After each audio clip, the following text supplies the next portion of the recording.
تمام تعریفیں، حمد و ثنا، بزرگی، کبریائی، بڑائی، عظمت،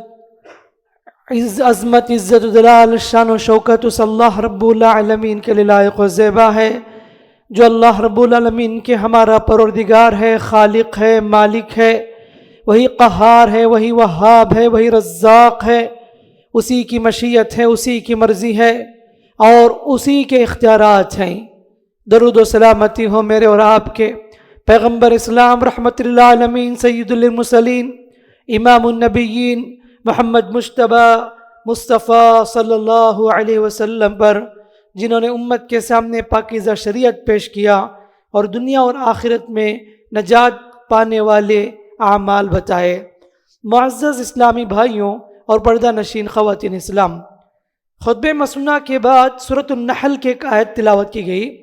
رب العالمین کا فرمان ہے، ان اللہ یأمر بالعدل والاحسان وایتاء ذی القربی، بے شک اللہ تعالیٰ حکم دیتا ہے انصاف کا، احسان کا اور رشتہ داروں کو دینے کا، وینہی عن الفحشاء والمنکر والبغی، اور اللہ تعالیٰ تمہیں روکتا ہے گناہ سے، سرکشی سے اور نافرمانی سے، بے حیائی کے کاموں سے۔ اس آیت میں اللہ رب العالمین نے 3 باتوں کا حکم دیا اور 3 باتوں سے منع کیا۔ اس میں سے جو پہلی چیز جو اللہ نے کہا، انصاف قائم کرو۔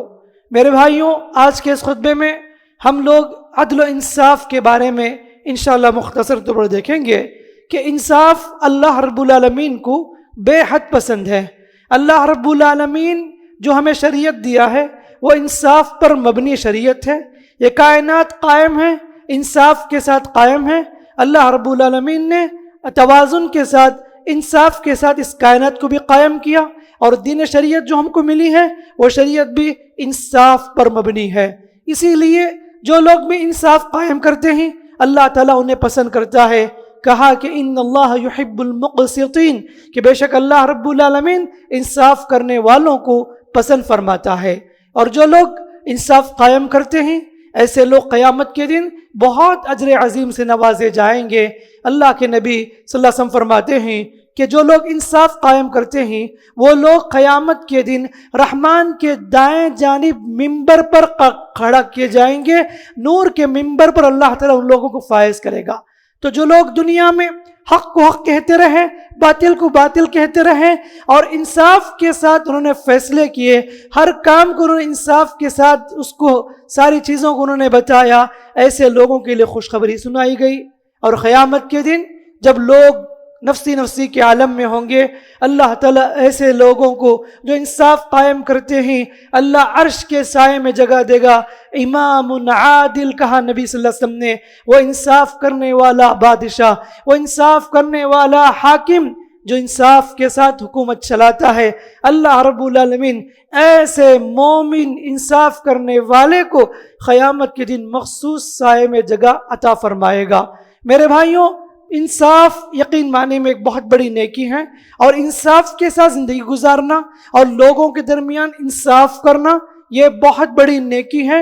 اور زندگی میں کہاں کہاں انصاف قائم کرنا ہے، اور جبکہ میرے سے اور آپ سے انصاف کے معاملے میں کہاں کہاں غلطی ہوتی ہے، آج کے خطبے میں انشاءاللہ مختصر طور پر ہم دیکھنے کی کوشش کریں گے۔ پہلی بات یاد رکھو کہ ہماری گفتگو، ہماری بات چیت انصاف کے ساتھ ہونی چاہیے، ہماری گفتگو بھی انصاف کے ساتھ ہو۔ اللہ نے کہا وَإِذَا قُلْتُمْ فَعْدِلُوا، اے لوگوں جب بھی تم بات کرو انصاف کے ساتھ بات کرو۔ ایسا نہیں کہ سامنے والا میرا رشتہ دار ہے، سامنے والا میرا دوست ہے اس لیے تم غلط سلط بات کرو، ایسا نہیں، بلکہ بات کہو تو انصاف کے ساتھ بات کہو۔ اور دوسری بات، جب تم لوگوں کے درمیان فیصلہ کرتے ہو انصاف کے ساتھ فیصلہ کرو۔ رشتہ دار کہہ کر فیصلے دوسروں کے اوپر نہ تھوپو، ریلیشن بول کر فیصلے اس کے سپورٹ میں نہ رہو، طرفداری میں نہ رہو۔ کسی کے پاس دولت ہے، امیر ہے وہ شخص، امیر رہنے کی وجہ سے اس کے فیور میں فیصلہ نہ دو۔ غریب بھلا کہ وہ مظلوم ہے، اس کے پاس اتنی طاقت نہیں ہے لیکن وہ حقدار ہے، مظلوم ہے، اگر وہ واقعتاً وہ حقدار ہے اگرچہ کہ وہ مظلوم ہے، غریب ہے، آپ فیصلہ کرتے ہوئے صحیح فیصلہ کرو۔ اللہ نے کہا وَإِذَا حَكَمْتُمْ بین الناس ان تحکموا بالعدل، جب بھی تم فیصلہ کرو لوگوں کے درمیان انصاف کے ساتھ فیصلہ کرو، کسی کا چہرہ دیکھ کر، کسی کے خاندان دیکھ کر، کسی کے پیسے دیکھ کر، کسی کے عہدے دیکھ کر ہرگز بھی طرفداری نہ کرو، حق کو حق کہو، باطل کو باطل کہو، جو صحیح فیصلہ ہے اس فیصلے کو صحیح طریقے سے لوگوں تک پہنچاؤ، یہ اللہ رب العالمین کا حکم ہے۔ اس آیت کی روشنی میں جو بھی لوگ عدالت میں ہی فیصلہ کرتے ہیں ان سب کو بھی چاہیے، اللہ رب العالمین کا حکم یہ ہے کہ تم فیصلہ کرتے وقت انصاف کے ساتھ فیصلہ کرو، اور اسی لیے فیصلہ کرتے وقت غصے کی حالت میں فیصلہ نہ کریں۔ اللہ کے نبی صلی اللہ علیہ وسلم نے فرمایا کہ لا يقضي القاضي وهو غضبان، کہ غصے کی حالت میں کوئی قاضی فتویٰ نہ دے، فیصلہ نہ کرے، کیونکہ غصے کی حالت میں وہ ہمیشہ جب غصے میں رہے گا، جب وہ فیصلہ کرے گا، جب وہ فتویٰ دے گا، وہ دشمنی کے لحاظ سے غصے میں آ کر جو چاہے بول سکتا ہے، جب تک کہ غصہ ٹھنڈا نہ ہو جائے غصے کی حالت میں فیصلہ کرنے سے اللہ کے نبی صلی اللہ علیہ وسلم نے منع کیا۔ میرے بھائیوں، یہ صرف عدالت کی بات نہیں بلکہ میں بھی اور آپ بھی اپنی پرسنل لائف میں دو لوگوں کے درمیان جب فیصلہ کرتے ہیں، دونوں کے درمیان اختلاف ہو گیا، ان کے درمیان فیصلہ کرتے ہیں تو ہم لوگوں کو چہرہ دیکھ کر فیصلہ نہیں کرنا چاہیے، خاندان دیکھ کر فیصلہ نہیں کرنا چاہیے، طرفداری نہیں کرنا چاہیے، جو صحیح ہے وہ صحیح کہیں، جو غلط ہے وہ غلط کہیں۔ اور اس سلسلے میں جو گواہی دیں گے وہ گواہی بھی انصاف کے ساتھ گواہی ہونی چاہیے، رشتہ دار بول کر جھوٹی گواہی پیش نہ کرے، ریلیشن کہہ کے ہوئے جھوٹی گواہی پیش نہ کرے۔ قرآن تو کہتا ہے اگرچہ کہ تمہارے نفس کے خلاف بھی کیوں نہ ہو گواہی پیش کرو، اگرچہ کہ تمہارے پیرنٹس بھی کیوں نہ ہو، خاص رشتہ دار بھی کیوں نہ ہو، اگر وہ غلط ہے تو فیصلہ تم دیتے ہوئے اس بات کا لحاظ رکھو، اگر تمہارے رشتہ دار بھی غلطی کرتے ہیں اس چیز کو غلط بتاؤ۔ یا ایھا الذین آمنوا کونوا قوامین بالقسط شہداء للہ ولو علی انفسکم او الوالدین والاقربین، ایمان والو انصاف کے ساتھ گواہی قائم کرتے رہو، اگرچہ کہ وہ گواہی تمہارے خلاف بھی کیوں نہ ہو۔ دوسروں کے بارے میں کہہ دینا تو غلط ہے یہ آسان ہے، لیکن اپنے آپ سے کہنا کہ میں نے غلطی کی، میں اس بات کی گواہ ہوں میں نے غلطی کی، یہ جگر ہونا چاہیے، یہ حوصلہ ہونا چاہیے کہ آدمی آگے بڑھ کر اپنی غلطی کا اعتراف کرتے ہوئے اپنے خلاف گواہی دے، اگرچہ کہ آدمی کو اس وقت تھوڑی دیر کے لیے نقصان اٹھانا پڑے لیکن وہ اپنے خلاف بھی گواہی دیتا ہے اور حق بات کو ثابت کرتا ہے، انصاف کے ساتھ گواہی دیتا ہے۔ وَلَوْ عَلَىٰ أَنفُسِكُمْ أَوِ الْوَالِدَيْنِ وَالْأَقْرَبِينَ، کہا کہ تمہارے ماں باپ بھی کیوں نہ ہو، تم اگر وہ غلطی کرتے ہیں تو تم ان کے خلاف فیصلہ دینا ہے تو دو، یہ اللہ تعالیٰ کا حکم ہے، اللہ رب العالمین کا آرڈر ہے۔ ماں کا چہرہ دیکھ کر فیصلہ نہ بدلو، باپ کا چہرہ دیکھ کر فیصلہ نہ بدلو۔ اکثر ہوتا کیا ہے کہ ماں باپ کی غلطی ہوتی ہے لیکن اس کے باوجود بھی اولاد ماں باپ کی محبت میں آ کر ان کی غلطی کو بھی صحیح کہہ دیتے ہیں، اور بہت سے لوگ بیوی کی محبت میں آ کر ان کی غلطی کو بھی صحیح کہہ دیتے ہیں۔ یہ بہت زیادہ ہوتا ہے، خاص کر کے ساس بہو کے جھگڑے میں، کہ وہ آدمی وہ جج نہیں کر پاتا، وہ اگر ماں کی طرفداری کرے تو بیوی ناراض ہو جاتی ہے، بیوی کی طرفداری کرے تو ماں باپ ناراض ہو جاتے ہیں۔ ایسے موقع پر یہ آیت فٹ ہوتی ہے بالکل، اللہ نے کہا کہ وَالْوَالِدَيْنِ وَالْأَقْرَبِينَ، کہ ماں کی محبت میں آ کر بیوی کی غلطی کو غلط نہ کہتے ہوئے بلکہ صحیح کہنے لگے تو یہ طرفداری نہیں ہونی چاہیے۔ تو اکثر دیکھا جاتا ہے کہ اکثر لوگ ماں باپ کی محبت میں آ کر ان کی غلطی کو بھی غلط نہیں کرتے بلکہ ساری غلطی بیوی پر تھوپ دیتے ہیں، اور اپنی بہنوں کی غلطی کو بھی غلط نہ کہتے ہوئے اس کو صحیح سمجھتے ہیں اور ساری غلطی بیوی کے پر تھوپ دیتے ہیں، اور بعض لوگ بیوی کی غلطی کو غلط نہ کہتے ہوئے ساری غلطی ماں باپ کے اوپر اپنی بہنوں کے پر ڈال دیتے ہیں۔ دونوں طرف سے غلطی ہوتی ہے۔ اللہ کہتا ہے کہ اب الوالدین والاقربین، تمہارے خاص رشتہ دار بھی کیوں نہ ہو، ماں باپ بھی کیوں نہ ہو، لیکن جب تم فیصلہ کرتے ہو انصاف کے ساتھ فیصلہ کرو، ورنہ تو یہ بد دعائیں تمہیں ایسے نہیں چھوڑے گی۔ اگر آپ نے ماں باپ کی محبت میں آ کر بیوی کو غلط کہا، بیوی کی بد دعا تمہیں نہیں چھوڑے گی۔ اگر تم بیوی کی محبت میں آ کر ماں باپ کو غلط کہہ دیا آپ نے ناحق طریقے سے، والدین کی بد دعا آپ کو نہیں چھوڑے گی۔ ایسی بہت ساری مثالیں ہیں جو زندگی میں غلط ججمنٹ کرنے کی وجہ سے، غلط قدم اٹھانے کی وجہ سے بد دعا کے مستحق ہو جاتے ہیں، پوری زندگی تڑپتے ہیں۔ اللہ حفاظت کرے۔ وہ طلاق کا معاملہ ہو، خلا کا معاملہ ہو، آنکھ بند کر کے کہہ دیتے ہیں، ہماری امی نے کہہ دیا میں طلاق دے دیتا ہوں، ہمارے ابو کہہ دیا میں خلا دینے پر تجھے راضی ہو گیا ہوں۔ یہ ساری چیزیں گھر گھر کی کہانی ہے۔ میرے بھائیوں، کتنی بڑی غلطی کرتے ہیں اس انصاف کے معاملے میں۔ یاد رکھو، کسی کا دل دکھا کر، کسی کا حق مار کر، کسی کو رلا کر، ستا کر، کسی کے مال کو ہڑپ کرتے ہوئے یہ نمازیں، یہ روزے، تہجد، حج تمہیں قیامت کی بچا لے گی؟ یہ آپ کی غلط فہمی ہے، یہ آپ کی غلط فہمی ہے۔ ان لوگوں کی بد دعائیں آپ کو نہیں چھوڑے گی۔ قیامت کے دن ایک قدم بھی آپ آگے نہیں بڑھ سکتے جب تک ان سب کا حساب و کتاب اللہ رب العالمین آپ سے نہ لے لے۔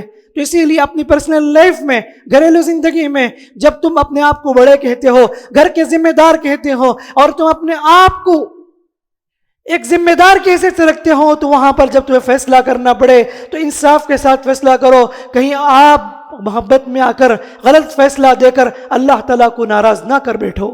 اسی طریقے سے میرے بھائیوں، جب انصاف کی بات آتی ہے تو ناپ تول میں، تجارت میں بھی انصاف بہت بہت ضروری ہے۔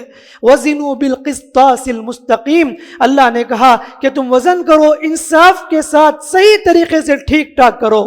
یا تو ہم لوگ ناپ تول میں کمی کرتے ہیں، انصاف نہیں کرتے، یا تو تولنے والے، ناپنے والے کی نیت خراب ہوتی ہے، یا تو تولنے میں کمی ہوتی ہے، یا تو ناپ تول کر دینے والے کی نیت خراب ہوتی ہے۔ آج کے اس دور میں کہاں انصاف ہے؟ تجارت میں ہر کوئی پیسہ لوٹنا چاہتا ہے، حالانکہ پورے پیمنٹ کر دیتے ہیں، لیکن چیز، ردی چیز، غلطی، عیب کو چھپا کر گھٹیا مال سپلائی کرتے ہیں۔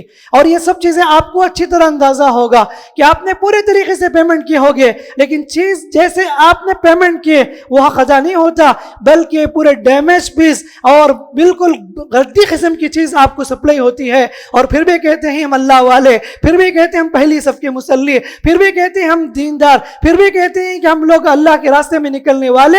ایسی چیزیں دھوکہ دی آپ کو کام آنے والی نہیں۔ تجارت میں کتنا فراڈ ہوتا ہے۔ میں یہ کہتا ہوں کہ صرف عدالت میں، کورٹ میں ہی انصاف نہیں، بلکہ ہماری زندگی میں کہاں کا نا انصافی ہوتی۔ اللہ تعالیٰ جگہ جگہ پر ہمیں کوٹ کر کے، منشن کر کے بتاتا ہے، ان سب جگہ پر تمہیں انصاف قائم کرنا ہے، انصاف کے ساتھ زندگی بسر کرنی ہے، ورنہ تو آج تجارت میں پوری چیزیں، پیسے تو مکمل لے لیتے ہیں، لیکن عیب چھپا کر گھٹیا چیزیں لوگوں کو بیچتے ہیں۔ یہ نا انصافی نہیں تو اور کیا ہو سکتی ہے؟ تو وزنوا بالقسطاس المستقیم، اللہ نے کہا کہ انصاف کے ساتھ صحیح طریقے سے، ٹھیک طریقے سے ناپ تول کو مکمل کر لیا کرو۔ اسی طریقے سے ہم دیکھتے ہیں انصاف کی بات اللہ کے نبی صلی اللہ علیہ وسلم نے اولاد کے درمیان انصاف قائم کرنے کا حکم دیا۔ والدین کسی ایک بیٹے کی محبت میں آ کر بچوں کے درمیان فرق کرتے ہیں۔ کبھی بڑے بیٹے کی محبت میں آ کر بڑے بیٹے کی طرف ہو گئے، کبھی بیٹی کی محبت میں آ کر بیٹی کی ہو گئے، بیٹے کو اگنور کر دیے۔ یہ کتنی بڑی غلطی ہے، کتنے گھروں میں ایسی غلطی ہوتی ہے۔ نعمان بن بشیر رضی اللہ عنہ کہتے ہیں کہ ان کے ابا نے ان کو ایک چیز گفٹ دی، تو ان کی بیوی یعنی نعمان بن بشیر کی امی کہنے لگی کہ تم ایک بیٹے کو دے رہے ہو، جب تک اللہ کے رسول سے تم فیصلہ فتویٰ لے کر نہیں لاتے اس وقت تک میں نہیں مانتی۔ وہ جاتے ہیں نبی سے پوچھتے ہیں، اللہ کے رسول میں نے اپنے بیٹے کو ایک تحفہ دیا، تو نبی نے پوچھا کیا تم نے پورے بچوں کو دیا؟ کہا کہ نہیں، صرف اسی کو دیا۔ کہا کہ نبی نے کہا کہ میں اس غلط کام میں گواہی نہیں دوں گا، اور کہا کہ جاؤ اپنے بچوں کے درمیان انصاف کرو، اعدلوا بین اولادکم، اپنے بچوں کے درمیان انصاف کرو۔ گھر گھر میں یہ غلطی ہوتی ہے کہ کوئی بچہ کچھ خدمت کر دیا باپ کی، کیا کرتے ہیں اس کی محبت میں آ کر پوری طریقے سے جائیداد، پراپرٹی سب اسے لکھ دیتے ہیں، دوسرے بچے کو محروم کر دیتے ہیں۔ کبھی یہ کہتے ہوئے یہ چھوٹا بچہ ابھی سیٹل نہیں ہوا، اسے پوری پراپرٹی لکھ دیتا ہوں اور ان سب کو محروم کر دیتا ہوں۔ یہ سب کتنی بڑی غلطی ہے، کتنی بڑی ناانصافی ہے۔ اور گھروں میں، معاشرے میں بچے والدین کے خلاف کیوں ہوتے ہیں؟ غلطی اس میں یہ بھی ہے، ایک بیٹے کو اچھا دیکھنا، دوسرے بیٹے کو اگنور کر دینا، اس کو حق ادا نہ کرنا۔ ایسے بچے ہرگز بھی آپ کے جانے کے بعد آپ کے حق میں دعا نہیں کریں گے بلکہ بد دعا کریں گے۔ پوری زندگی بولتے رہیں گے کہ میرا باپ حق ادا نہیں کیا، میرے باپ زندگی میں میرے بھائی کو سب کچھ کر دیا، میرے لیے کچھ بھی نہیں کیا۔ تو میرے بھائیوں یاد رکھو، اپنے بچوں کے لیے انصاف کرو۔ دیکھو محبت کا تعلق دل سے ہے، آپ نیچرلی کسی بچے سے محبت کرتے ہیں، اس پر کوئی گناہ نہیں، لیکن جب کسی بچے کو تحفے دینے کی بات آتی ہے، کھلانے میں، پلانے میں، دلانے میں، برابری کا فیصلہ کرو، انصاف کرو۔ بڑا بیٹا ہو یا درمیان کا بیٹا ہو، چھوٹا بیٹا ہو یا بیٹی ہو، جب تم دیتے ہو کوئی بھی چیز خرید کر دیتے ہو، معیاری کوالٹی جس معیار کی ہو، وہ سارے بچوں کو ایک ساتھ دیکھو، ایک نگاہ سے دیکھو، ورنہ یہ غلطی تمہیں خبر کو برباد نہ کر دے۔ یہ سب ہوتا ہے اکثر گھروں میں۔ کوئی لڑکا اگر ماں باپ کا نافرمان ہے، اس کا گناہ اس کے ساتھ ہے، اس کا گناہ اس کے ساتھ ہے، لیکن آپ یہ غلطی نہ کرو کہ میرا فلاں بیٹا میری بات نہیں مانتا تو یہ میری پوری پراپرٹی میرے 2 بچوں کے لیے، فلاں بیٹے کے لیے نہیں ہے، اسے 1 پیسے بھی نہ دو۔ یہ فیصلہ کرنے والے آپ کون ہوتے ہیں؟ جبکہ اللہ رب العالمین نے تفصیل کے ساتھ وراثت کے مسائل اولاد کے بارے میں بتا دیا کہ بچہ نافرمان ہے، بچہ باپ کی بات نہیں مانا، زندگی بھر اس کا گناہ اس کے ساتھ ہے، وہ بھگتے گا انشاءاللہ، لیکن اس کی وجہ سے پراپرٹی سے محروم کرنا، اس کے فرق کرنا، یہ بہت بڑی غلطی ہے۔ اولاد کے درمیان بھی بہت سے ماں باپ ناانصافی سے کام لیتے ہیں، یہ غلطی کی اصلاح بالکل ہونی چاہیے۔ اور شریعت نے ان لوگوں کے بارے میں بھی کہا جو 2-3 شادی کر لیتے ہیں، کہا کہ کر سکتے ہو شادی، لیکن جب تم انصاف کرو، تمہارے اندر انصاف کرنے کی طاقت نہیں، تمہیں شادی نہیں کرنا چاہیے۔ کہا کہ فَانْكِحُوا مَا طَابَ لَكُمْ مِنَ النِّسَاءِ مَثْنَى وَثُلَاثَ وَرُبَاعَ۔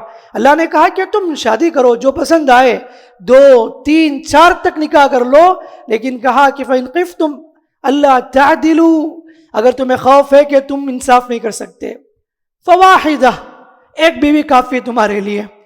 یہ میٹر بولنا بہت آسان ہے کہ 2 کر لیں گے، 3 کر لیں گے، سیکنڈ شادی کر لیتا ہوں، لیکن اللہ کہتا ہے وہ آیت بھی تو اس کی بات کی تو بڑھو، فَإِنْ خِفْتُمْ أَلَّا تَعْدِلُوا، اگر تمہیں ڈر ہے کہ تم انصاف نہیں کر سکتے تو تم شادی نہ کرو۔ انصاف قائم کرنے والے جن کی 2 بیوی 3 بیوی ہو، بہت کم لوگ ہوں گے، ورنہ تو اکثر پھیلا رہے اس معاملے میں۔ اسی لیے ان لوگوں کا انجام بتایا نبی کریم صلی اللہ علیہ وسلم نے جن کی 2-3 شادی ہوئی ہے لیکن وہ ایک بیوی کے ہو کر رہ گئے، دوسری بیوی کو چھوڑ دیے، حق ادا نہیں کیے، اور اس کے جو بنیادی حقوق ہے وہ دینے کو بھی تیار نہیں، دوسری شادی کیے اور دوسری بیوی کے ہو کر رہ گئے، پہلی بیوی اور اس کے بچے کو اتنا اگنور کر دیا، کوئی پوچھنے والا نہیں۔ اللہ کے نبی فرماتے ہیں ایسا نا انصاف شخص قیامت کے دن ایسی حالت میں آئے گا، خبر سے اٹھے گا تو اس کا ایک حصہ فالج زدہ ہوگا، ایک حصہ جھکا ہوگا، ایک کاندھا جھکا ہوگا، لگڑتے لگڑتے اللہ کے پاس آئے گا، لوگ پہچان لیں گے وہ شخص ہے جو بیویوں کے درمیان انصاف نہیں کرتا تھا۔ تو گٹ چاہیے میرے بھائیوں، حوصلہ چاہیے، 2-3 شادی کرتے ہی انصاف کرنا، انصاف قائم کرنا یہ بہت ضروری ہے۔ اگر طاقت نہیں ہے، اگر ہمت نہیں ہے تو ایک بیوی کافی ہے، ورنہ تو 2-3 کرنا کمال نہیں ہے، بلکہ ان کے درمیان فیصلہ کرنا انصاف کے ساتھ، باری میں، کھلانے پلانے میں، یہ سب ضروری ہے۔ دیکھو محبت کا تعلق میں پھر کہتا ہوں، کسی ایک بیوی سے محبت زیادہ ہو یا نیچر، اس پر گناہ نہیں ہے، لیکن حق ادا کرنے کے لحاظ سے، باری کے لحاظ سے، کھلانے پلانے دلانے کے لحاظ سے، یہ ساری چیزیں انصاف کے ساتھ ہونا چاہیے۔ اس لیے کہ اگر دلی محبت ہے کسی بیوی کے ساتھ، یہ اللہ رب العالمین جس کے چاہے دل میں چاہے ڈال دیتا ہے۔ ایسا نہیں ہو سکتا کہ اگر کسی کی 3 بیوی ہو وہ 50% سب کو اتنا ہی انصاف کے ساتھ محبت کرے، ایسا نہیں ہو سکتا، کسی کے ساتھ کسی کے ساتھ زیادہ، لیکن دیکھ بھالی کے لحاظ سے، اخراجات کے لحاظ سے سب کے ساتھ انصاف کا معاملہ ہونا چاہیے۔ بہرحال بتانا یہ ہے کہ زندگی میں کئی معاملے ایسے ہوتے ہیں ہم لوگ وہاں چوک جاتے ہیں، ناانصافی کرتے ہیں اور طرفداری کرتے ہیں، کبھی خاندان کو دیکھ کر، کبھی رشتہ دار کو دیکھ کر، کبھی امیری کو دیکھ کر، کبھی پیسوں کو دیکھ کر، کبھی عہدوں کو دیکھ کر، یہ سب چیزیں ہم لوگ بدل جاتے ہیں، حالانکہ ہمارا دل خود گواہ ہے کہ میں اپنی زندگی میں اپنے گھر میں غلط فیصلہ کر رہا ہوں۔ میں اپنی ماں کی محبت میں، بیوی کی محبت میں، بہن کی محبت میں، بھائی کی محبت میں، اولاد کی محبت میں غلط فیصلہ کر رہا ہوں، حالانکہ اللہ کے نبی فرماتے ہیں کلکم راع وکلکم مسئول عن رعیتہ، تم میں سے ہر شخص نگران ہے، قیامت کے دن اس کی نگرانی کے تعلق سے اس سے سوال ہونے والا ہے۔ سب سے سوال ہوگا، کوئی بھی کیوں نہ ہو، کسی بھی معاملے میں بڑا کیوں نہ ہو، اس کے ماتحت میں جتنے لوگ نا انصافی کرے گا تو پکڑا جائے گا۔ شریعت تو یہاں تک بتاتی ہے انصاف اتنا اللہ قائم کرے گا، اگر سنگ والی بکری دنیا میں بغیر سنگ والی بکری کو ماری ہوگی، اللہ تعالیٰ اس کا بھی حساب چکائے گا قیامت کے دن۔ جانور کے ساتھ جب ظلم ہو تو اللہ تعالیٰ اس کا بدلہ لے گا۔ تو ہم نے کتنے لوگوں کے ساتھ ناانصافی کی، کتنے لوگوں پر ہم نے ظلم کیا، کتنے لوگوں کے حق ہم نے مارے، کتنے لوگوں کو ہم نے خون کے آنسو رلائے، ہم نے کتنے لوگوں کا دل دکھایا، کتنے لوگوں کا دل توڑا، کتنے لوگوں کی ہم نے عزت کے ساتھ کھلواڑ کی۔ یہ سب بددعائیں کیا ہمیں نہیں چھوڑے گی؟ اللہ اکبر۔ ڈرنا چاہیے میرے بھائیوں، ناانصافی سے بچو، انصاف قائم کرو۔ نبی کریم صلی اللہ علیہ وسلم کی زندگی، صحابہ کی زندگی، اسلاف کی زندگی پڑھ کر دیکھیں، پوری زندگی انصاف انصاف، کتنا ہمارا پاسٹنس برائٹنس، لیکن ہماری حالت انصاف کے معاملے میں بالکل صفر نظر آتی ہے۔ حالانکہ قرآن اگر آپ ترجمے سے پڑھیں گے، اللہ رب العالمین کتنے مقامات پر کہا اعدلو اعدلو، انصاف کرو، فیصلہ کرو تو انصاف کے ساتھ فیصلہ کرو اور صحیح طریقے سے فیصلہ کرو۔ یہ سب باتیں ہم لوگ کیوں بھول جاتے ہیں؟ جنگ بدر میں 70 قیدی لائے گئے، 70 کافر مارے گئے، 70 کافر قیدی بنا کر لائے گئے۔ اللہ کے نبی صلی اللہ علیہ وسلم نے کہا کہ جن کے پاس جو کچھ ہے وہ فدیہ دے کر اپنے آپ کو آزاد کر لے سکتے ہیں۔ تو اس میں سے 70 میں سے نبی کے چاچا عباس رضی اللہ عنہ بھی تھے، وہ ابھی اسلام نہیں لائے تھے۔ تو انہوں نے کہا کہ اے بھتیجے، میں نہیں آتا تھا، ابو جہل کے ظلم سے میں آ گیا۔ تو بعض صحابہ نے کہا اللہ کے رسول، حالانکہ عباس رضی اللہ نبی کو بہت چاہتے تھے، اور نبی کریم صلی اللہ علیہ وسلم کی محبت عباس رضی اللہ کے دل میں تھی، اور عباس رضی اللہ کے دل میں نبی کی محبت تھی، نبی کے دل میں عباس کی محبت تھی۔ صحابہ نے کہا اللہ کے رسول، آپ کے چچا ہیں، چھوڑ دیجئے بغیر فدیہ کے۔ نبی نے کہا میں کیسے چھوڑ سکتا ہوں، ہرگز بھی نہیں ہے کہ فدیہ دو اپنے آپ کو آزاد کرو، یہ کیسا انصاف ہے؟ چاچا دیکھ کر انہوں نے خاموش نہیں کیا، بلکہ ان سے بھی فدیہ لیا۔ جبکہ نبی کے زمانے میں ایک اور واقعہ، فاطمہ نامی ایک عورت چوری کی، اور وہ بڑے گھر کی عورت تھی۔ کسی نے آ کر کہا اللہ کے رسول، وہ بڑے گھر کی عورت ہے، جیسا کہ ہمارے پاس کیا ہے، جتنا پیسہ ہو، کتنی بڑی غلطی کیوں نہ ہو، وہ آدمی بچ جاتا ہے۔ لیکن نبی کے پاس کیسا انصاف دیکھیے، فاطمہ نامی عورت مدینے میں مالدار گھر کی عورت چوری کر لی، پکڑی گئی۔ کسی نے سفارش کی اللہ کے رسول یہ بڑی گھر کی عورت ہے، مالدار عورت ہے، چھوڑ دیجئے۔ نبی کریم صلی اللہ علیہ وسلم غصہ ہوئے، فوراً لوگوں کو جمع کیا، کہا کہ واللہ لو سرقت فاطمہ بنت محمد، اللہ کی قسم اگر محمد کی بیٹی فاطمہ بھی چوری کرتی اس کے ہاتھ بھی میں کاٹ دیتا۔ سبحان اللہ، یہ کیسا انصاف نبی کریم صلی اللہ علیہ وسلم کا، یہ کیسا فیصلہ نبی کریم صلی اللہ علیہ وسلم کا، اگر محمد کی بیٹی فاطمہ بھی چوری کرتی اس کا ہاتھ بھی میں کاٹ دیتا۔ باقاعدہ حد جاری کیے۔ اور اسی طریقے سے آگے دیکھیے عمر رضی اللہ عنہ کی مثالیں، سبحان اللہ، انصاف کے معاملے میں عمر بن خطاب کی بات کیا کہیں، قیامت تک آنے والی نسلیں ان کے انصاف کو یاد رکھیں گے۔ انہوں نے کیسے حکومت کی، کیسے انہوں نے حکومت قائم کیا، احساس، فکر، رعایا کی فکر، کتنی باتیں اس میں موجود ہیں ان کی زندگی میں۔ وہ ہمیشہ جہاں انصاف کی بات ہے وہ اپنے ذمہ داری کے احساس سے بھی ڈرتے تھے۔ وہ کہتے تھے کہ اللہ کی قسم مجھے اس بات کا ڈر ہے، مدینے میں رہ کر کہتے تھے اگر عراق کی کسی جگہ پر ایک جانور کا پیر پھسل جاتا ہے اللہ مجھے قیامت دن پوچھے گا اے عمر تیری حکومت میں سڑک درست نہیں، راستے درست نہیں تھے، ایک جانور کا پیر ٹوٹ گیا، اللہ مجھے وہ بھی پوچھے گا، مجھے اس بات کا ڈر ہے۔ یہ ڈرنے والے عمر بن خطاب، انصاف قائم کرنے والے، جب وہ انتقال کے قریب تھے لوگوں نے کہا کہ آپ اپنے بعد کسی کو خلیفہ مقرر کر دیجئے، تو آگے بڑھ کر لوگوں نے کہا اپنے بیٹے عبداللہ بن عمر کو بنا دیجئے۔ حضرت عمر چوکنا ہو گئے، ڈر گئے لوگوں سے حضرت عبداللہ بن عمر کی حیثیت کو گھٹانے کے لیے، یعنی وہ چاہتے تھے کہ جو ذمہ داری میرے پر آئی حکومت کی، پوسٹنگ کی، کرسی کی، میں نہیں چاہتا کہ میرے بعد میرے بچوں پر آئے وہ ذمہ داری اور بوجھ، میں اس بوجھ کو اٹھا لیا۔ اور وہ کہتے تھے قیامت کے دن عمر کے بارے میں اللہ یہ کہہ دے کافی ہے، عمر جو تو نے زندگی میں کیا نہ تو سزا کا مستحق ہے نہ تو جزا کا مستحق ہے، تو میں سمجھوں گا میں کامیاب ہوں۔ میں جنت نہیں مانگتا، بلکہ اللہ مجھ سے یہ کہہ دے اے عمر تو نے زندگی میں جو کام کیے نہ تو سزا کا مستحق ہے نہ جزا کا مستحق ہے، یہ میں بس سمجھوں گا حشر کے میدان میں۔ اتنی بڑی ذمہ داری میرے بچوں پر، لوگوں سے فوراً کہا عبداللہ بن عمر کی حیثیت کو گھٹاتے ہوئے تاکہ کوئی بھی ان کو نامنیٹ نہ کرے، ان کو کس معاملے میں، یعنی حکومت کے معاملے میں ان کو آگے نہ بڑھاتے ہوئے یہ فوراً کہا کہ وہ عبداللہ بن عمر جو اپنی بیوی کو طلاق دینے کا طریقہ بھی نہیں اس کو تم حاکم کے طور پر نام پیش کرتے ہو۔ دراصل عبداللہ بن عمر نے اپنی بیوی کو، جبکہ ان کی بیوی حیض کی حالت میں تھی، انہوں نے طلاق دے دی۔